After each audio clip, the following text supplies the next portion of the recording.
একটি পাথর 18 কোটি মানুষের বুকের ওপর চাপা ছিল, এই পাথর সরিয়ে দিয়েছেন তিনি কে? আমরা আজকের এই মাহফিল থেকে দায়িত্বহীন কণ্ঠে বলতে চাই, যেই স্বৈরাচার হাসিনা এই বাংলার জমিন নিরপরাধ আলিমদেরকে ট্রাইব্যুনাল গঠন করে ফাঁসির কাস্টে ঝুলিয়েছে, আয়না ঘরের ভিতরে বন্দি করে দীর্ঘদিন তাদেরকে নির্যাতন করেছে, যারা বাংলাদেশে কোরআনকে নিষিদ্ধ করার পায়তারা করেছে। আমার মুসলমান ভাইয়ের আজকের এই মাহফিল থেকে বলতে চাই, ওই স্বৈরাচার হাসিনাকে ভারত থেকে বাংলাদেশে নিয়ে এসে বাইতুল মুকাররমের সামনে ফাঁসির কাস্টে ঝুলাতে হবে। আওয়াজ দিয়ে কোন ঠিক কিনা?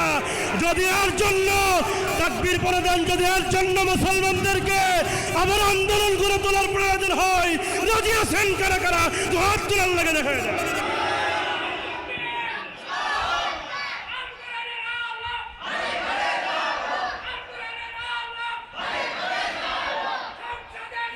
বাকি 50 বছর বুকে কোরআন নিয়ে সারা পৃথিবীতে কোরআনের তাফসীর করেছেন, যার কোরআনের তাফসীর শুনে অসংখ্য অমুসলিমরা কালেমা পড়ে মুসলমান হয়েছে। সেই কোরআনের পাখিকে দীর্ঘ 13 বছর জেলের মধ্যে বন্দী করে বিনা চিকিৎসায় হত্যা করা হয়েছে। সেই আল্লামা সাঈদীর কথা আমরা ভুলি নাই, যে আল্লামা সাঈদী বাংলাদেশের জীবন্ত একজন অলি ছিল। তিনি পূর্বে যা বলে গিয়েছেন বর্তমানে বাংলাদেশে 100 মিলে গেছে, ঠিক কিনা বলেন? আল্লামা সাঈদী তিনি সেই বীর চট্টলার ময়দানে 5 দিনব্যাপী কোরআনের তাফসীর করতেন। তিনি সেই বক্তব্যে বলতেন যে এই যে এত মানুষ, হাজার হাজার লক্ষ লক্ষ মানুষ, আমি সাঈদীর আকর্ষণে আসে না, এই মানুষগুলো আসে আল্লাহর কোরআনের আকর্ষণে। সাঈদী সাহেব তিনি বর্ণনা করতেন, তিনি বক্তব্য দিকে বলেছেন, ভেজা বিড়ালের মতো 500 বছর বেঁচে থাকার লাভ নাই, সিংহের মতো 1 ঘন্টা বাঁচতে চায়। কথা কন না কেন? সেই আল্লামা সাঈদী দীর্ঘ 13 বছর কত নির্যাতন তাকে করা হয়েছে। আজকে দুঃখের সঙ্গে আফসোসের সঙ্গে বলতে হচ্ছে, 2024 সালে দেশ স্বাধীন হলো, আজকে বাংলাদেশের কত আলেমরা জেল থেকে মুক্তি পেল, তারা আবার ঘরে ফিরে আসতেছে, জুমার মেম্বারে খুতবা দিচ্ছে, কোরআনের ময়দানে তাফসীর করছে। কিন্তু আল্লামা সাঈদী সাহেব আমাদের মাঝে আসতে পারল না। আমাদের মনের ইচ্ছা ছিল সাঈদী সাহেবকে কখনো সরাসরি দেখে নাই, তার তাফসীর সরাসরি সামনে বসে শুনি নাই। কোনো একদিন আল্লামা সাঈদী মুক্তভাবে আর কোটি কোটি জনতা তার কোরআনের তাফসীর শুনবে। কিন্তু সেই তাফসীর শোনা থেকে এই জাতিকে মাহরুম করেছে স্বৈরাচার হাসিনা। সুতরাং এই হাসিনার কোনো ক্ষমা নাই। জোরে কোন ক্ষমা আছে? রাসূল মক্কা বিজয়ের পরে সাধারণ ক্ষমা করেছেন, কিন্তু দাগী আসামিকে ক্ষমা করে নাই। কথা কন না কেন? সবাই ক্ষমা পাবেন। আমার বড় ভাই বলেছেন হাসিনার কোনো ক্ষমা নাই, কাউয়া কাদেরের কোনো ক্ষমা নাই। এ কথা কন না কেন? কথাই কথাই বলতো খেলা হবে। কথা কন না কেন? আজকে কাউয়া কই? কথা কন না কেন? বাংলাদেশের মুসলমান হারকিন দিয়ে তোমার খোঁজে, তুমি কই? আবার মাঝে মাঝে শামীম ওসমান কাকা নাম শোনেন নাই? মাঝে মাঝে বলতো আমি তাহাজ্জুদ পড়ি 80 রাকাত। কত? 80 রাকাত তাহাজ্জুদ পড়ে। তারপরেও বলতো খেলা হবে। শামীম কাকাও নাই। কথা কন না কেন? জামাত ইসলাম বাংলাদেশের মাজলুম সংগঠন 17 বছর জুলুম স্বীকার করেছে, 17 বছর অত্যাচারিত হয়েছে, লাঞ্ছিত হয়েছে, তারপরও তারা পালায়নি। এ কথা কন না কেন? তারা আল্লাহর কাজ করেছে, দিনের কাজ করে গিয়েছে। আর আজকে স্বৈরাচার হাসিনা তার শত শত হাজার হাজার কর্মীকে ধোঁকা দিয়ে সে বিদেশে পালাতে বাধ্য হয়েছে। কথা কন না কেন?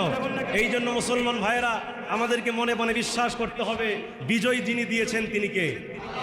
বদর যুদ্ধের দিকে তাকান, মুসলমানদের সৈন্য মাত্র 313 জন, পক্ষান্তরে কাফেরের সংখ্যা 1000।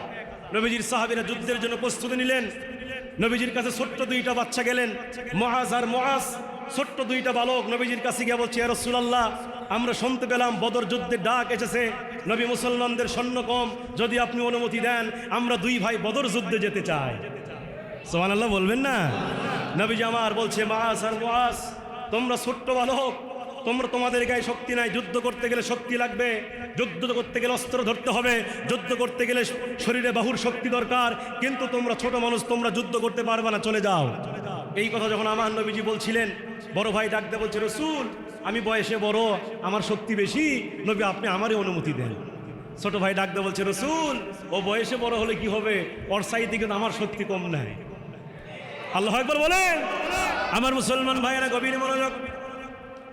ছোট্ট 2টা বাচ্চা যখন বদর যুদ্ধে যাওয়ার জন্য রাসূলের কাছে এমনভাবে পারমিশন চাইলেন, আমার নবীজি বলছে মুআজ আর মুআজ রে, তোমরা যুদ্ধ করতে পারবে না, যুদ্ধ করতে গেলে শক্তির দরকার, তোমাদের গায়ে শক্তি নাই।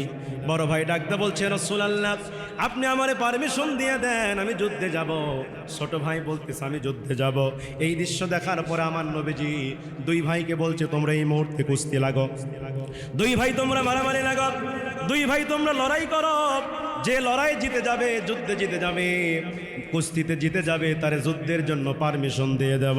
এই কথা যখন আমার নবীজি বললেন, মুহূর্তের ভিতরে দুই ভাইরে জাপটে ধরলেন, মারামারি শুরু করে দিলেন, লড়াই শুরু করে দিলেন। লড়াই যখন শুরু করে দিয়েছে আমার মুসলমান ভাইয়েরা, বড় ভাই ছোট ভাইরে মারতে মারতে বড় ভাই ছোট ভাইয়ের বুকের উপর বসে গেছে। বড় ভাই যখন ছোট ভাইয়ের বুকের উপর বসে গেছে, এমন সময় ছোট ভাই তলে পড়ে, বড় ভাইয়ের কাল্লাটা টেনে এনে এবার ছোট ভাই